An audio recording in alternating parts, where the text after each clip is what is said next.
So currently on the general news, we had a news from Canonical. So I see François here. So François, please introduce your topic concerning the involvement of Canonical in the project. Yeah, thank you, Guillaume. Hi, all. I don't know if you hear me well because I'm at St. Pancras with a 4G Londonian connection. Obviously, It's okay. Okay, it's okay. Thank you. Serdar prepared some word. I want to announce Canonical involvement in Sylva. We are glad to start a contribution to Sylva by providing our technology stack. I'm just reading what Serdar wrote to me.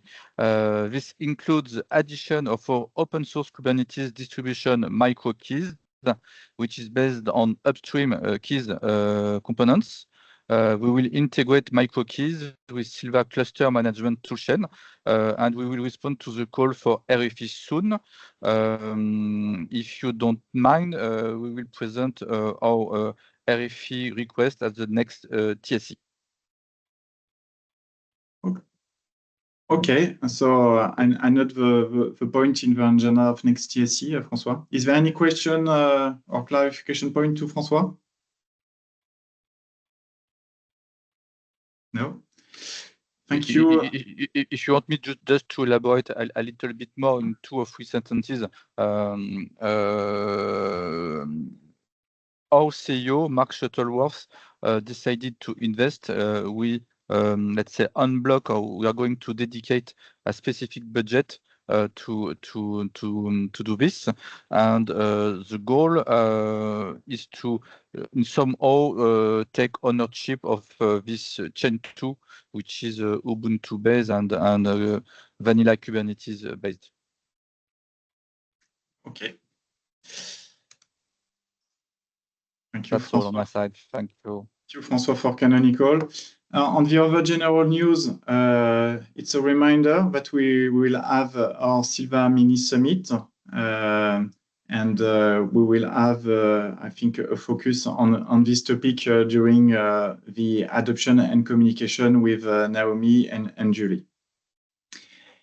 Coming back to the administrative topics, Luis joined us, so we've got a 5th member of the board. So we've got the quorum if we need some decision. Sorry for being late.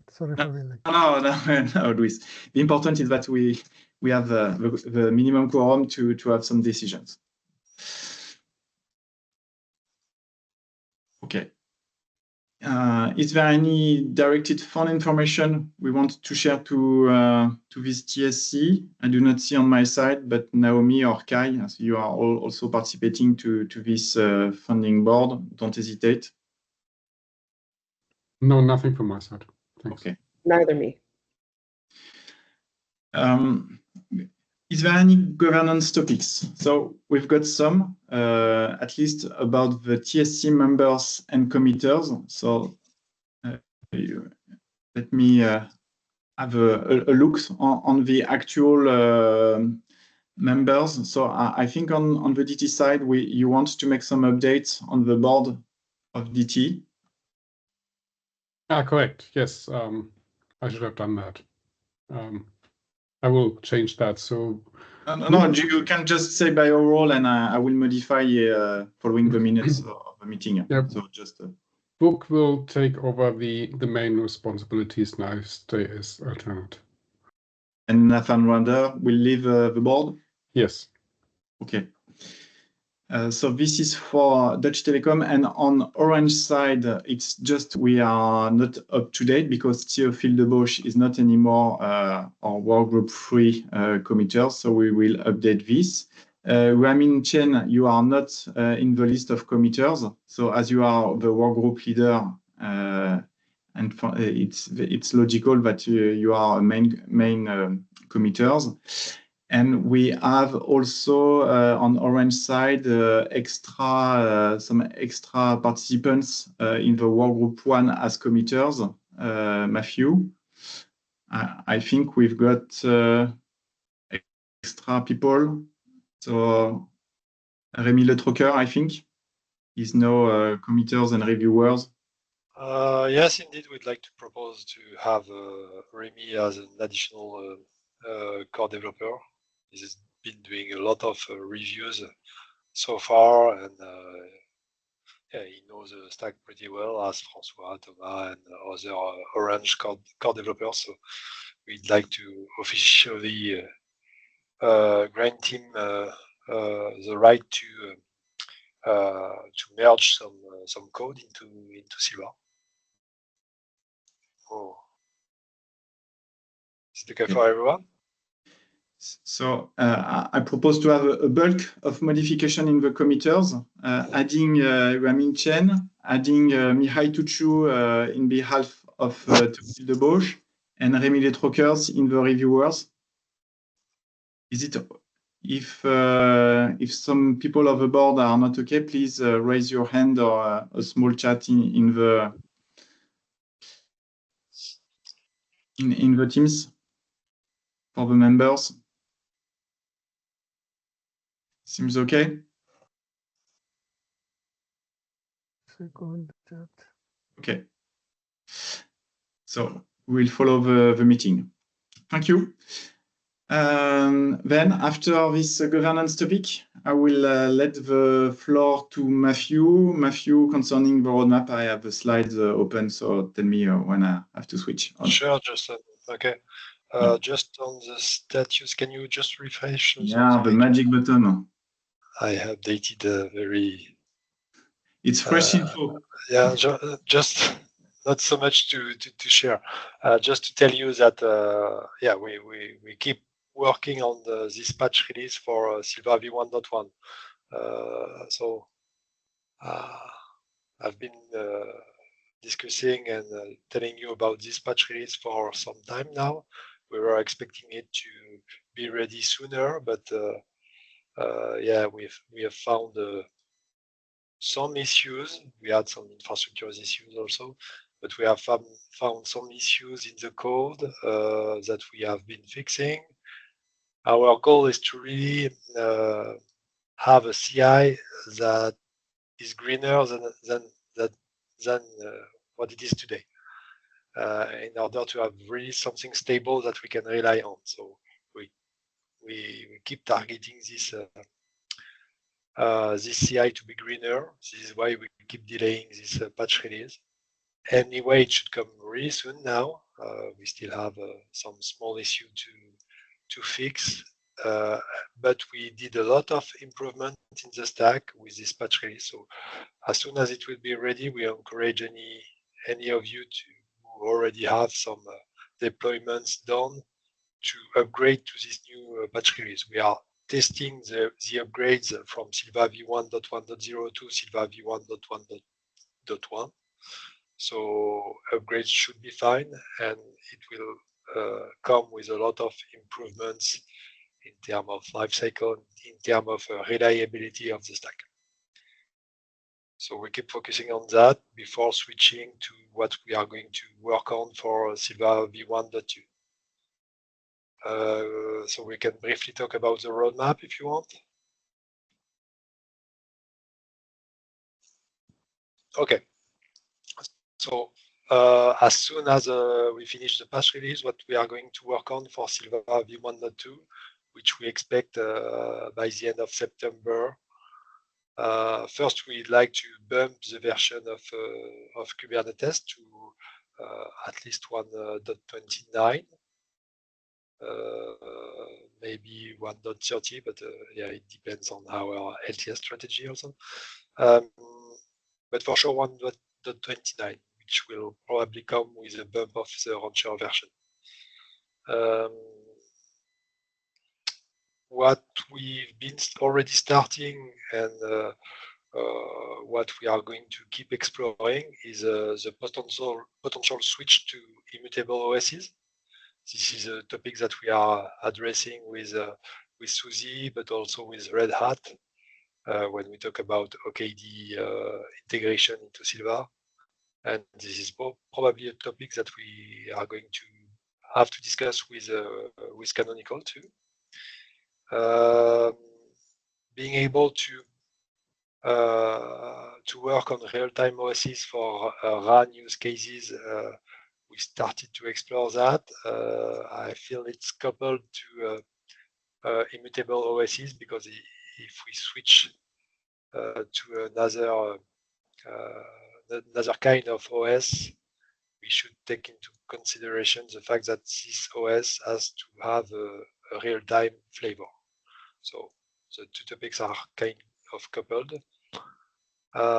So RAN use cases comes with PTP features that we've been starting to work on, and that we can expect to be ready for v1.2. One big feature that we'd like to have with v1.2 is the capacity to deploy bare metal workload clusters without any need for DHCP feature. Today, it's mandatory to maintain a DHCP infrastructure for provisioning bare metal nodes. We are, I think, ready to get rid of this code in order to simplify bare metal deployments. One other feature that we are going to work on for v1.2 is our capacity to manage read-write many volumes, especially for OpenStack deployments. Today, it's not something that is ready. You can only create read-write once volumes. So in terms of feature parity, it's not aligned with what we are able to do with bare metal deployments. And we see some CNFs that need this feature, that select the bare metal deployments only for having this feature. So we need to improve this situation. So some features about security too. There is a firewalling feature that is under review currently, that is almost ready to get merged, which is about setting up some firewalling rules on the nodes themselves in order to improve the security of each Kubernetes node. And we also would like to be able to deploy cert manager on a workload cluster. It's not a big work to do anyway. This is mandatory for CNF to request for certificate for their own services. And one last feature that I feel would be nice to have, and that would probably be ready by end of September, is the integration of Kepler into every Sylva clusters. We've been discussing that with Telecom Italia yesterday. So the code is ready. We still have to review it, to discuss details, but the code is almost ready. They made a nice demo yesterday. So we feel we can target to have it for v1.2. And there are also other exploration topics that we need to start now in order to have it at least for the Sylva v2. One of those is to add some web interfaces in order to manage the GitOps workflows easier than doing it with merge request and Git workflows. And it comes along with the GitOps stories that we need to keep working on. One other big topic that we've been discussing and that we are going to start to work on with Deutsche Telekom is the host-based routing proposals that they've been doing. We are setting up a lab for testing their solution on top of Sylva clusters in order to consider using it as the standard way to manage networking within Sylva clusters. We keep working with Red Hat about OKD. Again, there are some labs that have been set up to start technical details about that. Red Hat is progressing well into getting compatible with Cluster API and with Sylva. So we are ready to collaborate in order to tackle down the last technical details. And tenant isolation, this is a topic that we need to address in order to especially improve the way we are using bare metal clusters. We can do better. We can better optimize our infrastructures if we make smaller clusters on top of bare metal clusters. This is a large topic, but we need to explore the technical possibilities now in order to have it as soon as possible in Sylva. That's all for v1.2. It's already a lot. I'm not sure we will be able to do everything for Sylva v1.2, but we'll see. Sylva v1.3. So we may have a v1.3. It really depends on how the v1.2 goes. We may also skip the v1.3 to go directly to the v2 beginning of next year. Anyway, we will keep working on OKD integration. We'd like also to consider features that you will hear about during the next TSC meeting, which is the usage of what we call the diff tooling zone, which is a component that allows to manage the lifecycle of the CNF.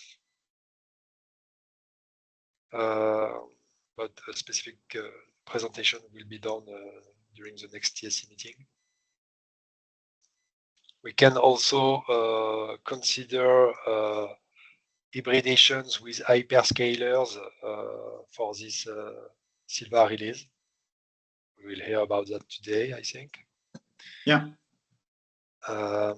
Excuse me, can you explain that? What do you mean by integration with hyperscalers? Running Sylva on hyperscaler infrastructure or something like that? Yes. Okay. Yep. But anyway, Amazon is going to tell us about that in a few minutes. Okay. OpenBAO, which is considered as an alternative to Vault, you know about Vault licenses issues. We may consider switching to the OpenBAO alternative. It really depends on how the OpenBAO community is progressing. We are in touch with this community, so by end of the year, we will be able to tell if it's something that we can consider or not. And concerning storage, we also, as you know, we do have Longhorn. We also consider alternative for different use case, for backup and restore solution, for large volumes management. Longhorn has some limitations that we must address, and we can consider using standard storage appliance for that purpose.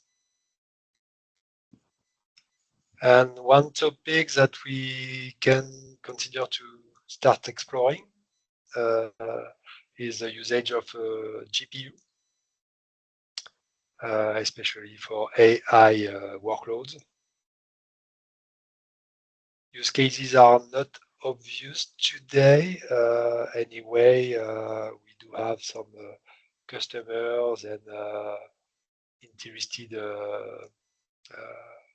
application vendors that would benefit from having a GPU managed by a Sylva workload cluster. This is not only for AI. We may need GPU also for video gaming kind of application. Indeed. Okay, and one of the biggest milestones that we have in mind is releasing Sylva v2.0 in January 2025, which will come with a full GitHub story, with a clear LTS strategy, with potentially immutable OSs as the main OSs we are going to deal with in the context of Sylva. And of course, it will come with an update of Kubernetes versions that we are going to deal with. And then we will open the door to other use cases, the far edge use cases, with light clusters managed at the far edge. So we can consider dealing with Sylva clusters that can be set up on just a couple of servers, for instance. It would come with solutions such as K3s or alternatives, but optimized solution for those use cases. And we can also start exploring how to spread applications on multiple clusters with service mesh solutions, for instance. This is a topic that, could be interesting to explore. But this is more 2025 topics. Okay. Is there any clarification question before having a vote from the members on this topic? No. So Carlo has joined us, but not sure he had time to. Sorry for the big delay. No issue, Carlo. So on the other members, Luis, are you okay with this? Yes, I am okay. It's very extensive. The support for GPU is in November, but I understand that having so many things in the 1.2 is impossible to have it before. I think it's important, but very relevant features. Yes, I agree with this set of features. Okay. Kai, on the DT side. Yes, and Book is already on. Yeah. As He's well. here, but he has not attended to all the presentation. Yeah. So it's okay. Yeah. Uni, Yes, okay. Norbert. Sorry, was muted. Yeah, in general, okay. Just one question. You have the GPU support. What about IPUs? Are you also looking into those? These infrastructure processing units or DPUs, whatever you want to call it, depending on vendor. Yeah, generally speaking, offloading is an important topic for telco cloud. So when we with our different vendors, we see that integrating XPU and IPU is sufficiently mature. I think we will do it, but currently we have no urgent needs. So if for some partners around this board, we think that it's a priority, open to discuss, really. Okay. Maybe one comment. This DPU, IPU topic is, let's say, long-term part of the long-term roadmap of the host-based routing topic. It's even highlighted within the POC slides that we had a few weeks ago. So it's close to networking, and the host-based routing concept is a sort of preparation for the DPU, IPU migration. So it could be seen as a let's say part of that domain. We have it on the radar in any case. Okay, thanks, Vuk. So I see, I mean, your point, but just I'm just validating first.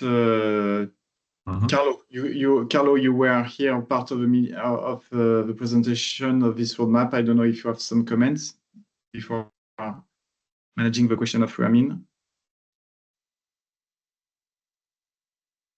Just when you started the voting, so I don't know. I'm trying to read it, but I think is okay. Okay, so we consider this update. I will push on our GitLab, and you will have the link in the minutes of our TSC. And I mean, sorry, you had a question or an additional point you want to?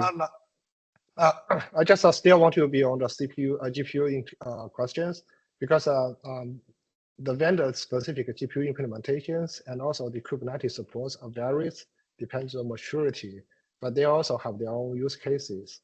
So the earlier we know which GPU vendors that we are going to work with, the better chances we can have the stack ready by, the deliverable dates scheduled for later this year and the next year. So I do know that NVIDIA will be the top choice, but AMD and Intel, they also have their GPU products in different vendor space. So are we going to support those vendors as well, or are we going to choose just one vendor?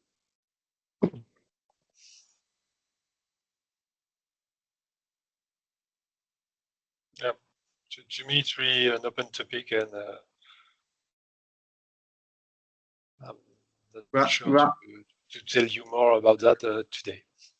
We have no conviction yet, I mean, but we're coming back on this important topic. All right, yeah. But I think we should not limit ourselves to just NVIDIA, considering we are an open project. We should be capable of working with different hardware. Yeah. Thank you for those comments. So we will have at the end of the meeting, so we are going to secure at least 15 minutes, maybe 20 to a demo on this cluster management to monitor, to provision some EKS and EKSD at the end of this TSC. And last topic on the workgroup 1, it's concerning LTS. So, Matthew, if you want to comment where we are. Yes. So it is based on the questionnaire you sent to multiple vendors. The goal is really to decide about our LTS strategy at Sylva. If you need to have one, and we feel we need to have one. So what we've been proposing is to work on the support of Kubernetes version N and version N+2 with a path for migration from N to N+2. The goal was to hear back from CNF vendor if they can deal with this kind of LTS strategy. And those who answered the questionnaire seems to agree. Apart from Huawei, all other vendors can handle this space and can get their CNF compatible with one Sylva version, one Kubernetes version out of 2. So the T6Wind answered that they would be compatible. I don't know if you have any other feedbacks, but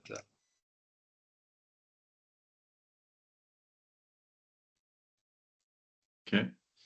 So, any additional point of view on the table among the vendors for today?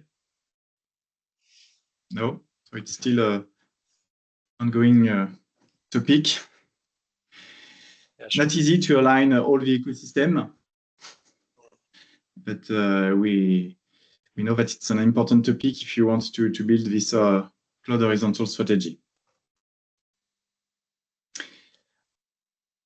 Okay, so no conclusive yet on this topic, but we still have this as an objective.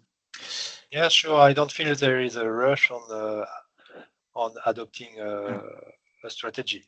We must work with the entire community for everybody to get aligned, and it deserves a lot of discussions for agreeing on the good strategy about that. And as to remember also, the first step is to have this alignment at the Sylva level, and we will glad also to support some standard bodies and so on to also to align on this topic. So, is there any question to Matthew before going to work group 2?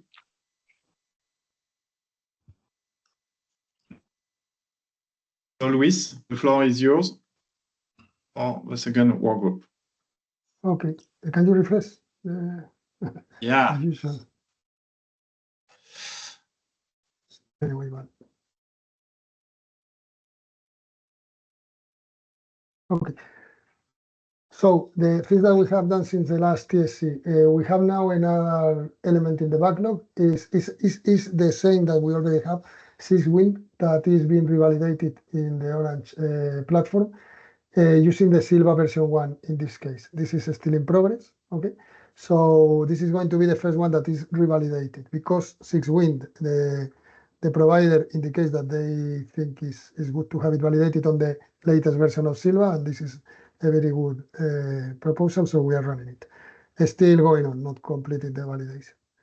The second thing that we have done lately is in the relationship with the CNTI, the Cloud Native initiative in Linux Foundation, we included a proposal via opening an issue in the community to improve the way the certification is done, because we identified that there, at least we had in Sylva, some network functions, some workloads that had multiple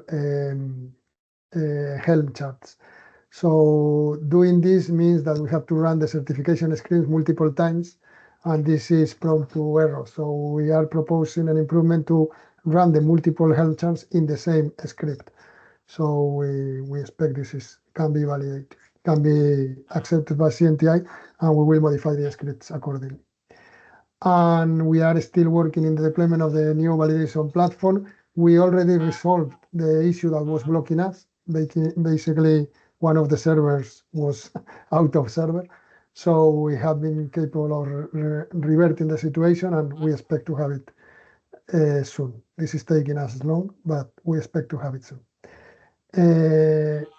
Things that we want to do, complete this deployment of the validation platform and start the revalidation of other workloads apart from the 6Wind DSR, while we wait for the new features and new workloads that make use of those new features. And this is all. Actually, there's nothing to share, and there's nothing to decide today. Okay, many thanks, Luis. Is there any question to this work group? No, crystal clear. Thanks again, Luis. And now we're going to follow with work group 3 and Mihai. Okay. So we've been continuing the work on the USCS document. We have finalized on network topology, network segregation. It's not written here, but it's something which I'll modify afterwards. And we are going to go next on the software-defined networking and documentation security for the UCS. Mihai, your sound is not very clear. Can you hear me better now? Yeah, thanks. Based on the slide which Matthias showed for the roadmap of Sylva 1.2 for the MSD red lines. No, sorry, Mihai. The sound is not good. Can you test again? Is it better now? Yeah. Yeah. So I was saying that based on Matthias' slide regarding the roadmap for Sylva V1.2, we will discuss and we will align on the NFT red lines in order to for the working group to also provide input and to align on the requirements of the roadmap. I didn't update this part because I didn't saw yet the slide, but afterwards. Okay, so just because the sound wasn't 100% clear, you mentioned that you're going to deliver the first draft of the security guidelines for the network functions, isn't it? Yeah, we're going to work together with Mathieu to be able to align it to the roadmap of which he presented previously. Okay. Many thanks. Is there any question to Mihai? No. Ramin and the Sustainability Working Group. Thank you. So I attended a few sustainability working group of 4 meetings. So the current objective is to have this capabilities of measuring power consumption using Kepler and also developing the dashboard, the carbon emission dashboard. So I think the Kepler is being integrated into the Sylva components. Thanks for the community contribution. There's a merge request opened. We currently, on the Kepler side, we're currently releasing the new Kepler. If that is able to made into the latest merge request, we will keep updates with the contributors. On the carbon side, I think there's a different ideas on how to get the carbon data because Kepler itself does not provide the carbon. We need to get another source of the carbon data.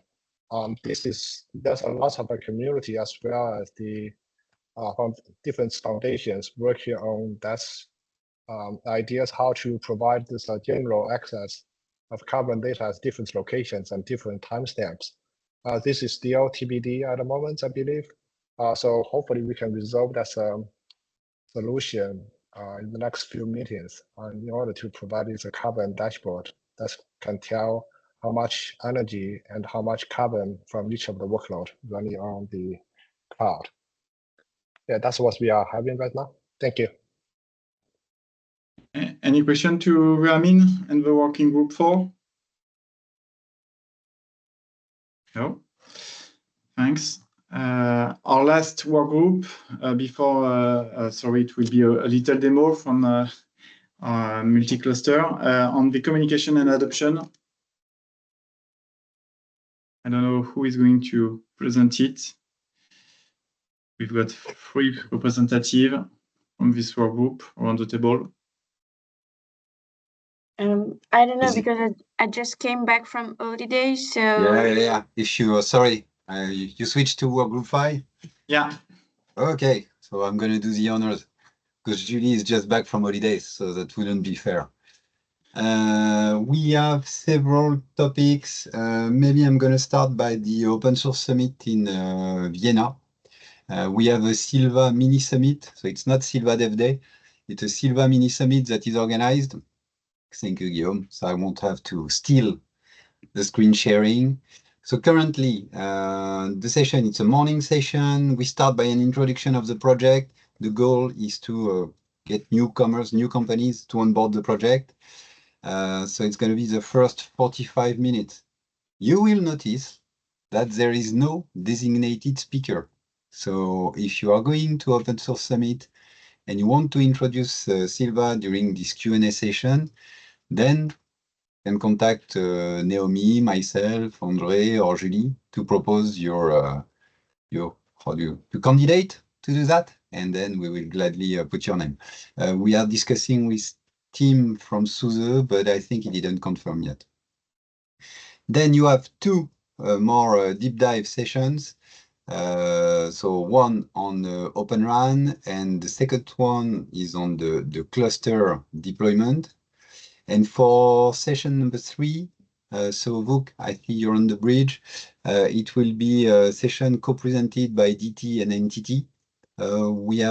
You propose several topics. I know you're in the process to decide with together with NTT. So as soon as you reach a decision, please keep the workgroup 5 posted, Vuk, and we will update the agenda and let's say give the final description to the OSS Vienna organization team. Okay. Are there any questions regarding this event? If not, then I'm going to move to the next one, which is Network X event that will take place in Paris in October. I think it's October 6th to October 8th. So I think I already told you last time, we have TSC and FV who is willing to co-organize some events with Sylva. So there will be several. The first one is a workshop. So it will be a 90-minute workshop divided into first half TSC and FV, second half Sylva. So for the Sylva half, we have 20 minutes, give or take, Sylva presentation, the achievements, plus a Q&A. And then we have room for a dedicated breakout session, a dedicated topic. So currently, there is no definitive topic selected for this 25-minute session. So once again, call to proposals and volunteers. If you will attend Network X in Paris in October 6 to 8, I think this co-event is on the 7th. Then send your proposals to André, Naomi, Julie, or myself. Okay.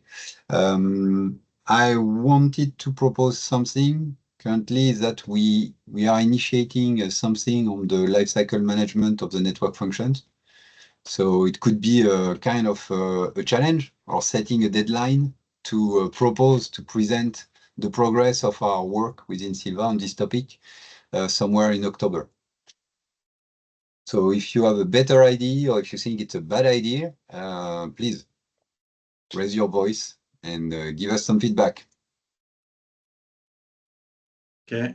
So that's for the first part of Network X. Then we will have another panel with TSC. We will have a panel with TSC and FV. So they want to talk about the NFV part for TSC. So currently, Guillaume and I have volunteered to attend this panel with TSC and FV. Once again, if there are other participants to this event, and if you're willing to participate to this panel with TSC and FV, I think it's a 30-minute panel, please reach the workgroup 5 and we will consider your application. The more people and the more variety of speakers we have, the better for Sylva. And finally, there is another panel by TSC and FV, and this one is in the RAN track, so evolution of the RAN. And they want to propose us also to have a Sylva representative. And for this one, we didn't identify anyone yet. So to summarize, because it can be confusing, we are looking for 3 volunteers. One for the Open Source Summit in Vienna, which is September 16th, to introduce Sylva. Then another one to attend the panel with TSC and FV on the RAN evolution. And then we're looking for a topic and a speaker for the panel during the Network X event, talking about lifecycle management or any other achievement of Sylva that you may think is worth pushing on stage. It was a bit complex. I hope I was clear. If not, please feel free to ask questions. So you are not obliged to answer in live, but you have different contacts of this work group. So don't hesitate to contact Julie, Nicolas, and we have a Slack. Me. Yeah, and we've got a dedicated channel on the Slack on the work group 5. So if you want to be invited, please ask to Nicolas. Okay, and I have a last topic, is that, as you can see, Sylva is getting the hype, so we have a lot of requests to send speakers, representatives in various instances. So Naomi had a great idea. Some project, they have a list of not official, but let's say gently willing speakers. So she created a file. I'm going to put the link into the chat. So Guillaume, this time I'm stealing the screen sharing. So in brief, we want to identify a list of persons. Whenever we have this kind of request, instead of asking the usual suspects all the time, we would have a list, and we know that, for instance, Book is willing to talk about Sylva in, and we precise the area, EU, US, Asia, because it depends on your travel possibilities as well. You may put any detail you see fit, more technical topics, more general topics. Okay, so we would like to, I will share the link to invite you to, if you're volunteer, to put your name here, and whenever we have a request, we reach out to the list of speakers and we see who can take care of what. Okay, and I will put the link also in the minutes of this meeting. So definitely, yeah, we need to switch to our topic with the multi-cluster. So I don't know who is introducing this topic. So it will be very short today, but so for the team, don't hesitate also to ask a dedicated demo within the work group 1. You'll have more time with Matthew on this demo. So I don't know who is taking the lead. Is it Praveen or If you don't mind, can I just briefly introduce? Of course. Go. Yeah, sure. So hi everyone, I'm Paul de Monchy. I will be super brief. I'm from AWS, and I'm glad for this collaboration that has been done with Orange Innovation on the topic of EKS. How do we manage cluster management with EKS with Sylva? Just the purpose of it, very briefly, it's been a part of Orange and AWS thinking about how do we think about offloading network functions to hyperscalers. How do we manage with the upgrade of network functions? And when we have a cluster which is on premises, how do we manage also for disaster recovery? And we've thought of it, and we've just thought that it would be a good idea to test a couple of things with EKS, knowing that it is CNCF compliant. It's a CNCF compliant distribution, and it's CNCF compliant also for the hosted management solutions. So it's ticking a couple of boxes for this, I would say. And then also we believe that for hybridization, there's lots of value about thinking of use cases where sovereignty would be a topic. There is a lot of different network functions that doesn't have the same criticality, I would say. Lots of them would require to remain on premises, and it's of course the cost of lots of them, like session management, UDM, UDR, but offloading some UPF functions in the cloud could make sense. Well, that's all I wanted to say. If you have any question after the demo, I'm happy to discuss offline on your thought about it. Okay, so I have already taken over, and I hope it's okay for everyone to spare 5 more extra minutes so that we can get our time to present this. So I'll be quick on the slides. So as Paul has already covered the objective for this to extend the capabilities of Sylva towards hyperscaler. I hope my slides are visible. Yes, they are. Okay. Yes. Okay, so this would be the agenda. I'll just skip over this. So the value proposition, or probably the idea why we are doing this, is to enable the hyperscaler capabilities of Sylva, and this could be a possible use case when we talk of hybrid scenarios, and also the learning and experimentation capabilities that we get when we try to do these kind of exercise. So this is just a proof of concept, not a production ready demonstration that we are going to do. So what we tried to do was to launch Sylva towards the cloud. So as you can see in the picture on the right. So, but it's a kind of a lift off as of now. So since we were able to expand the capabilities of Sylva towards the hyperscaler, and we chose AWS as the hyperscaler and tried to integrate the Kappa provider in the Sylva in order to deploy the workloads. So as a quick summary, what we have achieved so far is that we were able to deploy the EKS and the EKSD cluster both on the AWS. So EKS would be the managed and EKSD would be the self-managed cluster on on AWS through Sylva. And then just to go a step further to deploy the workload over those cluster or kind of a very big simulation of the migration of workload. So what we tried to do, we took free 5GC and selected components of free 5GC. We deployed them on the on-prem cluster and through GitOps, and then we tried to simulate a migration, not a proper migration where we're migrating all the data and everything, but just the workload migration where we could bring them down from the on-prem and then schedule them on the EKSD cluster on the AWS. So that's what have been achieved. So as we know that the on-prem capabilities of current Sylva that we have current in terms of provider is that we have CAPO, CAPP, CAPD, and CAP-M3. What we want to achieve is to extend this to the cloud side of the things with AWS. So this is a provider that we have introduced, Kappa, to deploy both EKS and EKSD. And where we are currently with this, the work that we've already done. So we have extended the infrastructure to AWS. We have added the Amazon machine image in order to deploy the EC2 instance where we are running the EKSD. We have added the two more distribution of Kubernetes, that is Amazon EKS and Amazon EKS distro for the self-managed part. So this was the contribution that we have already done on our branch. Not officially, we haven't raised any merge request, but this is something that we have already added, a new provider and the templates for the deployment of clusters on AWS. So I'll just skip this part as it was already covered, that this is also in the roadmap of Sylva. And what we have done is the list of tasks, and probably the next steps would be to push it into the Sylva and later on to have a more production-like simulation, end-to-end demonstration where we probably collaborate with any of the vendor which can help us simulate an end-to-end production-like scenario. And then probably if we have time, we can discuss on the future direction for this. Yeah, but Samar, I Yeah. think you already have almost nearly production ready version of infrastructure creation.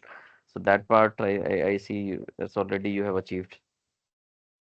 Yes, that is achieved, but I think there might be requirements from network and all that perspective, so that still needs to be validated. But I, as of now, I think I'll cover a bit of that in the challenges part. So probably, but majority of the work is done, so that's true. I have one question. Sorry, Yeah. this is Luis Velame. So I understand now. This is not. It's not that Sylva is running on AWS. Is that AWS or AKS actually becomes another flavor of Sylva. This is what is actually being proposed. Having another flavor of Sylva where Sylva is managing not only SUSE but also EKS as another Kubernetes distribution, right? And Correct. So ESD. Yeah. Yes, and EKSD. Okay. When we have another flavor, what we need to guarantee is not only this, but also support the features that have been included in the other flavors, having the RKE as the basic flavors. Things like having SRIOV support or other features that we have been commenting, having Kepler or all that is in the roadmap. Is this also supported with this in this case? No, here, Luis, we are just on an exploration part, which is how we can use the Sylva cluster management to provision some hyperscaler resources. We are not covering all the scope of Sylva, including our different features. Okay, but anyway, if this is interesting to have it as another flavor, we have a list of features that we can provide just to confirm, maybe for the next step, if they are also included in the EKS and EKS AD. I think that would be great to have that list in order for the initial evaluation. So so we can definitely consider that list and order in order to evaluate. And as a next step, when I was mentioning that we need to test it with some vendor in sort of an end-to-end scenario, I think that would be a prerequisite also for a few of the workloads and a few of the CNF that we want to deploy. So I think it would be good to have that list, and we can evaluate that list based on the capabilities that we currently have with Kappa. Yeah. Okay, we can share with you what it means to become a flavor of Sylva. Yeah. Maybe one more suggestion in that regards. I understood this is the MVP or exploration work to see how the workloads can run on the cloud in a hybrid cloud constellation. But as we've been looking at something similar with EKS Anywhere, I think there could be interesting point to explore maybe within scope of this, or later how EKS Anywhere could be used as a Sylva compliant distribution.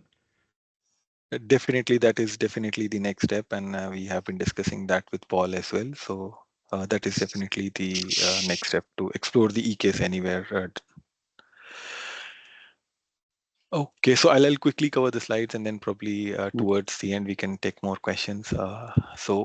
The technical challenges that we face related to Kappa was that currently it does not allow to add multiple interfaces in the EC2 instance. So we had a workaround for that, and the route table creation is also not supported with Kappa, and the Kapi machine pool resource is also having an issue that it stays in it stuck in a scale up state, and it's not able to retrieve the status from AWS even when the things on the AWS sides are fine, but for some reason it's not able to fetch it. This has already been raised with the upstream Kapi project, and they have accepted this as a bug, but not something that is on their priority list to fix, but it is confirmed as a bug from the Kapi side.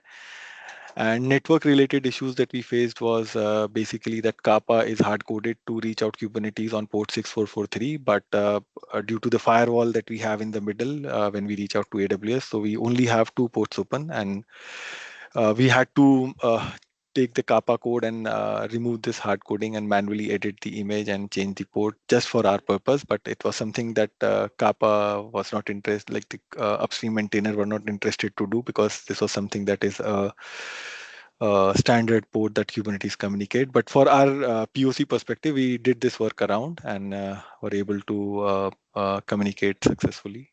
And the cluster import is something that is related to Sylva. When we try to import the cluster that is created on the AWS in the Sylva, so the Rancher agent, we are not able to, when we install the Rancher agent, so the agent, the reverse route of the agent towards the cluster is not through, and it stuck in pending state because the flow is not open on the firewall side, and then the reachability is not, the reverse route is not complete. So that is one more issue that you will be seeing in the demo as well, that the cluster get registered, but it stays in pending because the agents are not able to communicate back.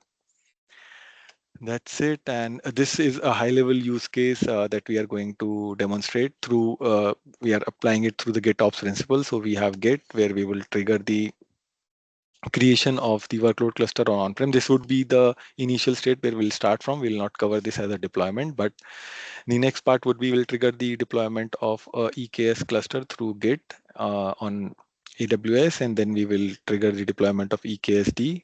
And then finally, we'll have a GitOps flow, which we will be using the flux that is there on the management cluster to deploy a free 5GC on the on-prem cluster. And then we would migrate the same deployment, not a typical migration, but we'll turn down the deployment on the on-prem cluster and then deploy it on the EKSD distro cluster, that is the self-managed cluster on the AWS side. So this would be, the dotted line is the GitOps flow for the deployment of workload, and the solid lines are for the Sylva workflow that we are going to demonstrate. So I think that's it from the slide part, and over to you, Jagriti, for the demo, and then probably we can have the last.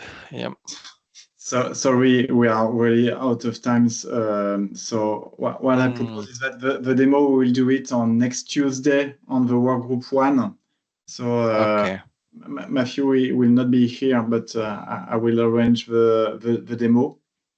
And for next TSC, we will share the video link also of this demo, so all the TSC members can have an access to this demo.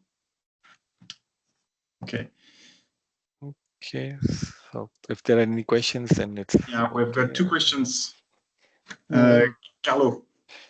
Yes, but you already answered, because I was asking if it would be possible to have a more deep demo and discussion about this very interesting POC on Workgroup 1. I think is an important topic, and is very interesting to understand also the details and how some configuration has been done on the networking or on the credential to access the Amazon services and so on.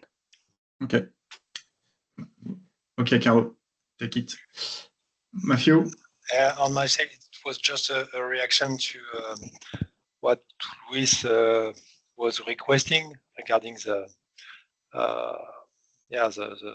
technical aspect of the stack that AWS clusters or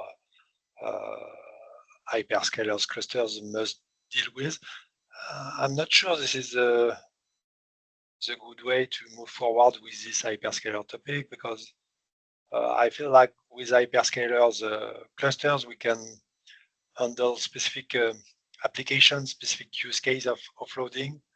We can easily imagine keeping hosting some CNFs that need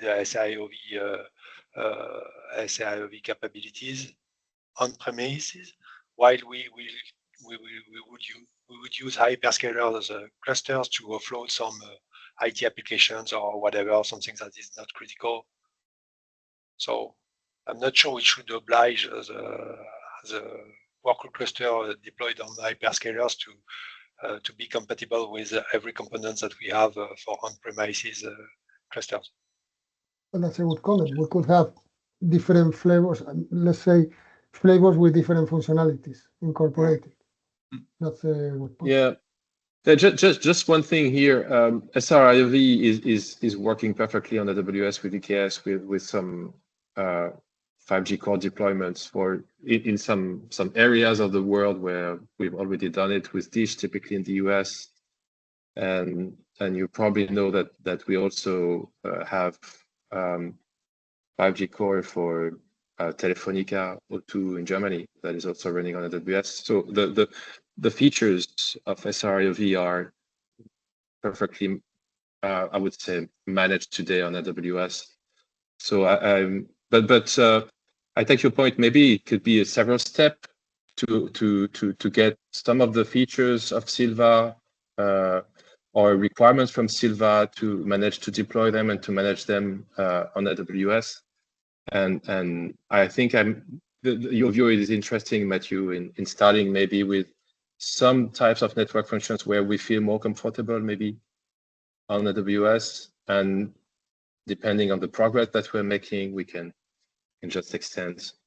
In addition, we all know that AWS and others have additional services that we don't have in Sylva that may benefit to some CNF or some applications that are interested in managing their clusters the Sylva way. That's a very good point, Matthew. I think it could be a complementary deployment, in case some customers want to use that. Okay, thank you all for this very dense TSC. Many topics covered. A little bit frustrated by the video, and we will organize this. Thank you, Samara, and all the team who prepared this, and we'll organize this for next Tuesday. So Carlo will be able to raise all these questions about credential and the others. Yeah, maybe Guillaume, we take enough time on that, because if we want to have a detailed technical discussion, it would require really some time to. We will have it on next Tuesday. Yeah, we will have it. Yeah. We will have a very light Workgroup 1 meeting. Normally. Okay. So Thanks you. Thank you. Thank you. See you soon. Bye bye. you. Thanks Bye. everyone. Bye. Thank you. Bye. Bye bye.